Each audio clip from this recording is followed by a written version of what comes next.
सदर Asif Ali Zardari Pakistan peoples party के 58 योम तासीस के मौके ते शहीद ज़ुल्फ़िकार अली भुट्टो के शानदार ख़िराज तहसीन पेश किया। पाकिस्तान पीपल्स पार्टी के 58 योम तासीस ते पंहिंजे बयान में सदर आसिफ अली ज़रदारी शहीद ज़ुल्फ़िकार अली भुट्टो और शहीद मोहतरमा बेनज़ीर भुट्टो के ख़िराज तहसीन पेश कंदे चयो त पीपल्स पार्टी की जदोजहद पाकिस्तान में जमहूरियत के मज़बूत किया। आमरियत ख़िलाफ़ मज़ामत और आवाम के हक़नि की बहाली पीपल्स पार्टी की तारीख़ी कामयाबियूं आहिनि। 1973 जो आइन शहीद ज़ुल्फ़िकार अली भुट्टो जो मुल्क के तारीख़ी तोहफ़ो है। पीपल्स पार्टी जो वफ़ाक़ और क़ौमी इत्तेहाद के इस्तेहकाम में अहम किरदार है। गिलगित बल्तिस्तान और आज़ाद कश्मीर में सुधारा पीपल्स पार्टी जो अहम कामयाबियूं आहिनि। मुल्क के एटमी प्रोग्राम की बुनियाद पीपल्स पार्टी रखी। ज़मीन मज़दूरी तालीम और समाजी इंसाफ में तारीख़ी सुधारा पीपल्स पार्टी की सुञाणप आहिनि। MRD खां ARD ताईं पीपल्स पार्टी जमहूरी इर्तिक़ा जी मेमार रही है। मीसाक जमहूरियत और 8वीं आइनी तरमीम पीपल्स पार्टी की जमहूरी विरसो है। सदर Asif Ali Zardari national action plan में पीपल्स पार्टी की शमूलियत अहम करार दिनी। पीपल्स पार्टी हमेशा मजदूरन, हारिन, औरतुन और अक़लियतन की आवाज़ रही है।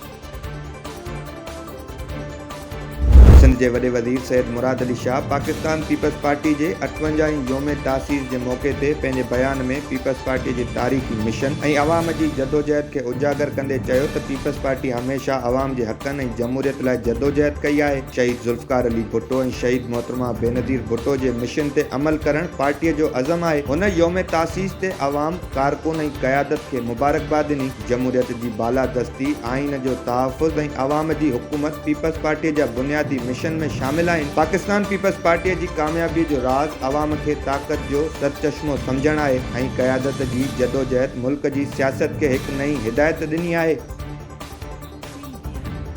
फिनलैंड ऑपरेशनल और स्ट्रेटेजिक सबबन करे 2026 में पाकिस्तान, अफगानिस्तान और म्यांमार में पंहिंजा सिफारत खाना बंद करण जो फैसलो किया है। फिनलैंड की परदेही वज़ारत पारां जारी कयल बयान में फिनलैंड के परदेही वज़ीर मूजिब इस्लामाबाद, काबुल और यांगो में सिफारत खाना 2026 दौरान बंद किया वेंदा। ई फैसलो फिनलैंड से महदूद वापारी और मुआशी लागापन के करे कयो वियो। सिफारत खाना बंद करण जो तैयारियों शुरू थी वयूं आहिनि। वाज़े रहे तो फिनलैंड 2012 में पंहिंजे माली मसलन के करे इस्लामाबाद में पंहिंजो सिफारत खानो बंद करे छॾियो हो। कराची में अॼु 2 सियासी पार्टियों अवामी जलसन जरिए अवामी ताकत जो मुज़ाहिरो कंदियूं। पीपल्स पार्टी 58 योम तासीस के मौके ते कोरंगी ज़िले में अवामी जलसो करे रही है। बे पासे MQM पाकिस्तान मलीर खोखरा पार में अवामी ताकत जो मुज़ाहिरो कंदी। गवर्नर सिंध कामरान खान टसूरी और बिया अगवान मुतहदा जलसे के खिताब कंदा। Peoples party chairman Bilawal Bhutto Zardari Korangi की ईदगाह ग्राउंड में मुनक़िद थींदड़ इजलास में वीडियो लिंक जरिए पंहिंजा ख़याल ज़ाहिर कंदो।